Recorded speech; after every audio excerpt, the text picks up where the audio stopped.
Alright, so I'm not sure what how the footage that we took yesterday actually turned out. Basically, long story short, is there's normally a Bronco sitting here. If you guys watch my videos, you'll know there's always like a Bronco just chilling right here in the garage. And anyway, that's my dad's Bronco. It's a 1976 Bronco. It has a 302 and a automatic in it. Anyway, it's kind of clapped out, needs restoration, and if you see what we're looking at here, you probably know where we're going.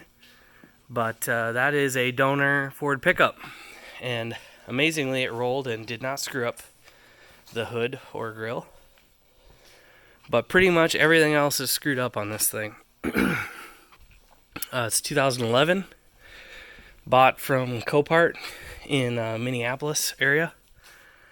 And anyway, Gen 1, obviously, 4-wheel drive 6R80 truck. And so this will be hopefully the new heart for that Bronco. Of course, it's a Coyote V8. And also the 6R80, hopefully, too. So it actually was pretty massively T-boned here.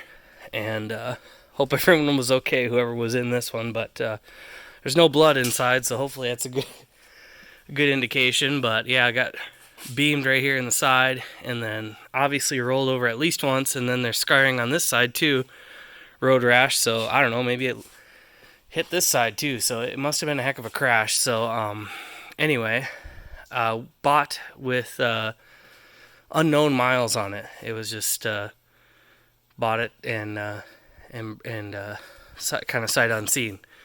We don't have any Coparts or anything really here in the city or little town that I live in. So this is kind of how you got to do it. So anyway, there's no battery that works in it. So I assume that's why they didn't know the miles. So anyway, last night we hooked it up, and the door was shut right here, but the window was open, kind of just like how it is. And this door was actually like screwed up shut and held shut. Well, anyway, my dad reaches through the side here and turns on the lights, and you can see I could see the screen just a little bit, but I can't really see it. So I looked in there and I go, oh, I was like, I can't see the very first digit, but I could see all the other ones that said 99, 275 or whatever. And I was like, oh, great. It either has 99,000 miles or 199, which wouldn't be the end of the world either. And my dad jokingly says, as he's walking around, as I am, he was walking around to the passenger side, he goes, yeah, or 299. And I'm like, like whatever, good story. And anyway, opens the door, and 299, it has 299,000 miles on it. So kind of unbelievable, but whatever.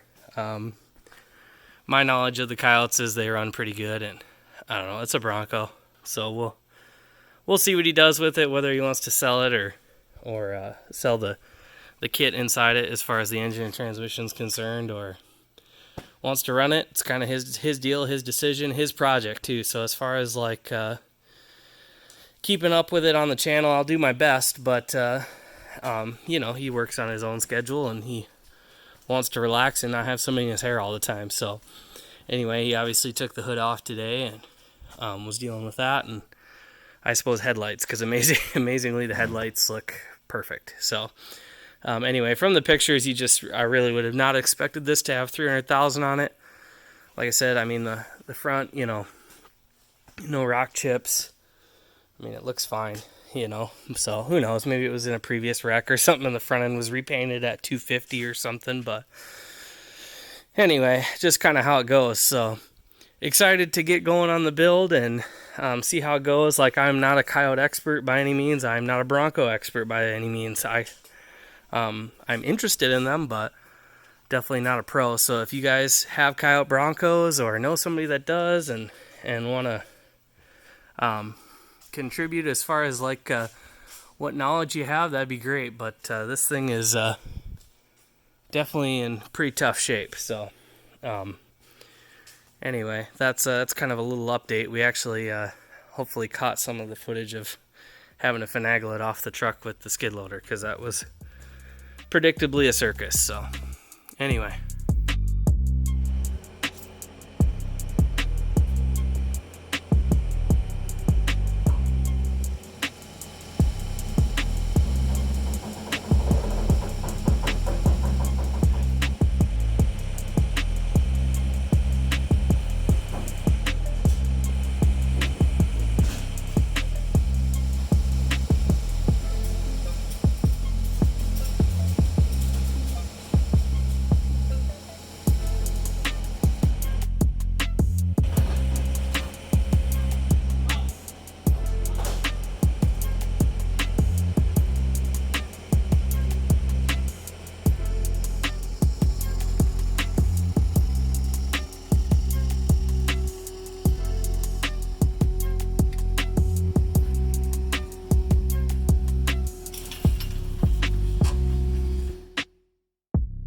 So a little more progress has been made.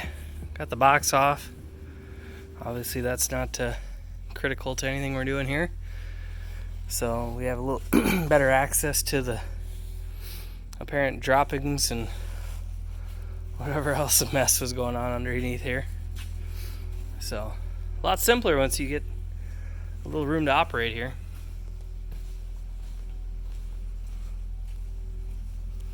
See how much more we can tear it up in the coming days and weeks.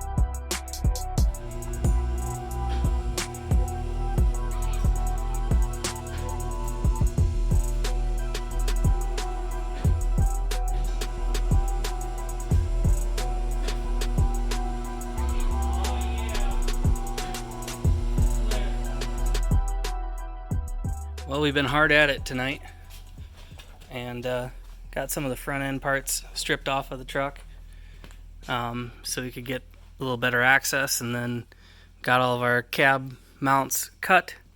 One of them, that one over there, was especially screwed up, in which case we brought the stick welder out, turned it damn near all the way up, and used a non-overhead style of welding rod so that we could really just roach the bolt, and basically all the metal fell down as slag. So that's perfect, because it was kind of pinched in. You really just couldn't get to it because the cab mount was so screwed up. So here it is right here. So that's the kind of stuff you run into with a wreck. You just couldn't really get up in there on it, and then even when you spun the bolt, it was just spinning. It was stripped out. So anyway, got the chassis now to a roller, and the frame is a little tweaked right there, but the donor is ready, so we're about ready to get that out of there. The rest of this garbage is headed for scrap, I think. There is pretty much nothing else good on that. He did start it up the other day. Got a key made for it. I wasn't here when he did it, but started it up, and I guess it smoked a belt right away because something was pinched, but it ran fine. And then he also did put it in gear So the transmission appears to work too. So, you know what? Who cares? I'm not worried about the 300,000. I think it's hilarious.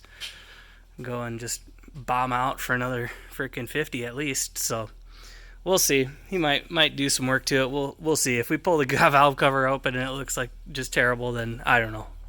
So it's his build and his decision. So he's gonna have fun with it either way. So yeah, nice to have this thing out, or at least exposed. And now it should be mostly easy from here on out as far as the pull is concerned here.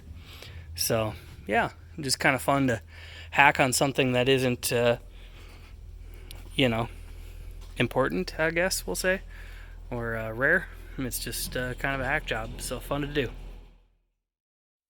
All right, another day here, playing a little bit. Trying to get the pedals out. They have a little cable that goes between the gas and the brake that is for the adjustable pedals. So that's been kind of a fiasco to get out because it actually loops over the steering column. But need to get those. Got a few airbags out of it, the ones that didn't blow. Third brake light, some other things. So just kind of scavenging some decent-ish parts here and trying to probably throw those on eBay or something like that. No big deal. Probably won't sell any of them, but it's just part of this. So anyway, hoping we had the cab off, and we're just going to kind of roll it back and get the skid loader on it and just kind of take the forks and go in from the side and lift up. But that'll be for another video probably. But thanks for watching, and hope you enjoyed it as much as we did. It was kind of a fiasco, but that's the way it goes.